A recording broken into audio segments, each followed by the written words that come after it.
Good afternoon. Happy Friday. Today is December 4th, and this is kind of a video, just an overview of what we're doing today.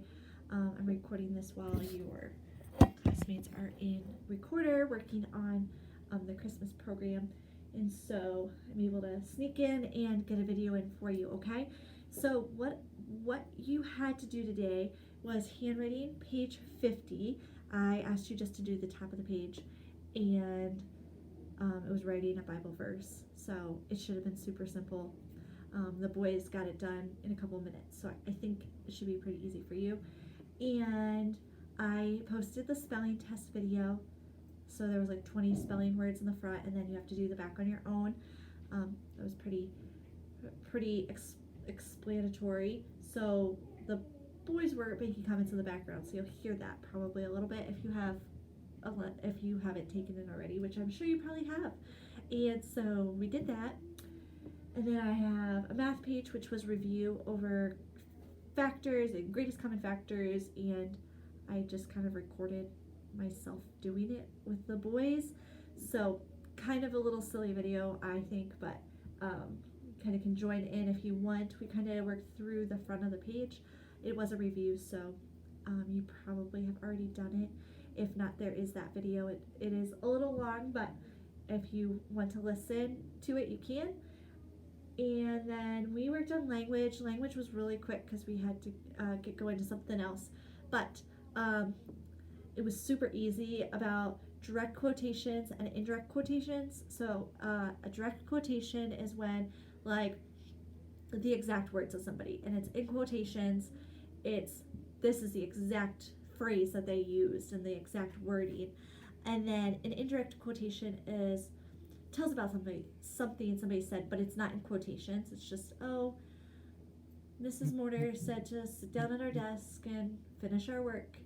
When I could say, Mrs. Morter said, you need to sit at your desk and finish your work. And that would be in quotations. So that would be a direct quotation. And then an indirect. So we did think A, think B, remember C, remember D. And if, like, think A, if it had quotations, then it was considered a direct quote. If it did not, then it was indirect, and we didn't do anything about it. We didn't put a check mark. And then think B, we looked for all the direct quotes that were in quotations, and we underlined those, which was, if you just skim through that paragraph, you'll be able to find all 4 of them. The one that was a little confusing was the second one. It says, the capybara measures up to 2 feet on its shoulders. End of quote, she said, then quote again, and weighs up to 150 pounds. That whole thing is supposed to be, they consider that one. So if you did it in 2 separate lines, then there's like 5 direct quotations. I personally think there's 5. If you separate them from where she said, then there would be 5. So I think that was think B. Remember C and remember D, the boys had to do on their own, and basically you had to just identify if the bold word was a noun or a verb. And so a verb, remember, shows action, and a noun is a person, place, thing, or idea. So that should be pretty simple. And then remember D, they had to do also on their own. They had to choose the correct verb for that line. So you had to choose either was or were, and that was part of their homework grade for today. So that was for language. And then they read the story about a young man who did not honor his dad when his dad was sick and still alive. And then it talked about, like, 50 years later, how he then felt guilty for not respecting his dad and helping his dad out. And it's a pretty good story, just about, like, how we need to be kind and how we need to treat our parents and how we need to show respect. And when they ask us to help them, we should. So that's what we did for reading. So it was 112 to 120, and that's what we read. And then the boys answered the questions for that. then they did their verse quiz. We did our verse quiz this morning and got it out of the way. So it's the review verse from the last couple weeks. So you should do pretty well. If you can say that to your mom and just have her circle the words you got wrong, and then I'll look at it on Monday and I'll grade it and put it on RedWeb, so you have a grade for it. And then history, it was just a study guide workbook, pages 68, 69, and 70, and it's just everything we've learned for this chapter. So it is a review. If you bring it back on Monday, I will grade it because we have a test on Tuesday. I will grade it for you on Monday when you bring it back, and so then you can study it on Monday night for the test on Tuesday, okay?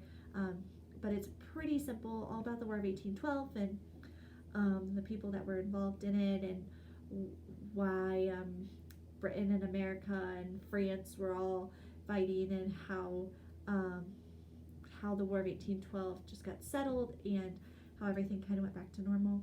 So that will be what your test is on Tuesday. So when you bring all that paperwork back in on Monday, that will be the first thing I'll grade, will be your history, so then you can study that for Monday night, okay?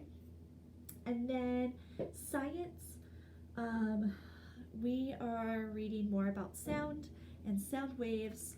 So you're supposed to read 111 to 113, I believe, or 110 to 113. And then you're working on an activity. It's a study guide for science, so we're learning about sound waves and sound matter, reflective sound, absorbing sound. I'm going to be, what your classmates are basically going to do is they're going to read this chapter out loud. They're each going to get kind of what we do in school anyways, like during the day anyways. They're going to read the paragraphs out loud as a class, and then they're just going to answer the questions. I might ask them a few questions like hearing loud and soft sounds, and what volume, oh wait, that's Mondays, like what reflective sound is and how sound gets absorbed. But they're basically just going to read those pages, and I might ask a couple questions and reiterate a few things, but you are a good reader, and I know you'll be able to like just absorb everything from what you're reading. And then the study guide, page 89 and 90, talks about like the rapid back and forth movement and what that is called. That's called vibration, and a pretty simple study guide to fill out. The back is pretty easy as well. So that's what you're going to do for science, but you probably have already done it as well, because you are very quick at getting stuff done, and I know you can get this done if you haven't, because it's pretty easy, because you've been doing this for a few years now. So that is about it. I will review over Joseph on Monday before we all take our Bible lesson quiz. So don't worry about that. I know you know the stories, and we will review over it. So if you do want to look over lesson 12 in your Bible book, you can, but I will study a lot with you guys on Monday for that. And that's about it. When you get back, Mrs. McCleary has a few lines for you to memorize for the Christmas program, and they're working on that right now along with the handbells. So when you get back, we will have practice every day, actually twice a day. So with Mrs. McCleary with the script, and then the handbells with Mrs. Said a couple days next week. And that's basically it. We have 2 weeks left of school before Christmas break. We're planning on having a Christmas party in the classroom. So we're not sure what that's going to look like quite yet, but we're going to do something fun on that last Friday of school. So something to look forward to. And I think that's about it. I think I've covered everything. If you have any other questions or need to review over anything with me, I'd be happy to help you this afternoon, or even when you get back to school on Monday. If if you have any questions or you want to review more over science or history or Bible, whatever, we will have plenty of time to do that next week as well before we have any more tests. So that is about it.